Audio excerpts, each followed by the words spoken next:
Botad marketing યાર્ડમાં આજે કપાસની હરાજીની શરૂઆત કરવામાં આવી હતી। આ વર્ષની સિઝનના પ્રથમ કપાસમાં ખેડૂતોને 1500 રૂપિયાથી લઈ રૂપિયા 2100 સુધીનો ભાવ મળ્યો હતો, જેથી ખેડૂતોમાં ખુશીની લાગણી જોવા મળી હતી। બોટાદ જીન એસોસિએશન દ્વારા જણાવવામાં આવ્યું હતું કે ગત વર્ષની સરખામણીમાં આ વર્ષે આવકમાં ખૂબ જ વધારો થયો છે। વધુમાં તેમણે ઉમેર્યું કે આગામી દિવસોમાં સરકાર દ્વારા ટેકાના ભાવે કપાસની ખરીદી પણ શરૂ થશે।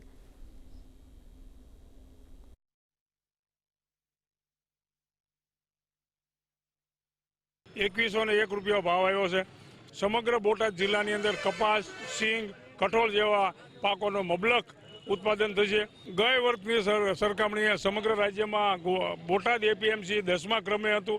આ વર્ષે એટલો બધો કપાસ આવવાનો છે, કારણ કે હોણ છે, કપાસની અંદર કોઈ પણ જાતના રોગો નથી, સિંગની અંદર પણ સારી એવી હોણ છે, ત્યારે મબલક આવક થશે। સિઝન વખતે આ વખતે થોડુંક એમએસપીના હિસાબે 1600 રૂપિયા બંધાયેલા છે, પણ આંતરરાષ્ટ્રીય માર્કેટ નીચું હોવાથી અત્યારે હાલની તબક્કાએ 30 લાખથી 40 લાખ બેલની ઇમ્પોર્ટ સોદા થઈ ગયેલ હોવાથી એમએસપીમાંથી સિંચાઈની ખરીદી વધારે થશે। કપાસનો ભાવ ખૂબ સારો મળેલો છે, 2100 રૂપિયામાં ભાવ મળેલો છે અને ગણપતિ દાદાના ઉત્સવ દરમિયાન ભાવ આવ્યો છે, સારો ભાવ છે। કાયમી 2000થી આસપાસ ભાવ મળવા જોઈએ।